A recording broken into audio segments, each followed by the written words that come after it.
जय माताजी मित्रों, अमे आई गया छे पालीताणा तालुकाना मांडवड़ा गामे ज्यां बलाड़देव मंदिर आवेलुं छे। तो जोई शको छो तमे बलाड़देव मंदिर। आवा अमारा नवा ब्लॉग जोवा माटे बन्या रहेजो मित्रों।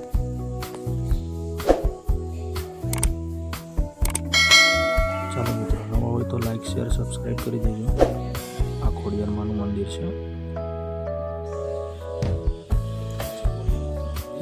एक्जेक्ट बाजुमां ज त्यां हनुमानजी महाराजनुं पण मंदिर आवेलुं छे अने અહીંનું સાઈડનું લોકેશન છે મિત્રો। તમે જોઈ શકો છો સાઈડનું લોકેશન અને બાજુમાં જ રજાવળ ડેમ આવેલો છે। જો તમને ફરવા લાયક સ્પોટ બની જવાનું છે એકદમ। અને બહાર નીકળશો તો શર્માળિયા દાદાનો ઓટો પણ છે।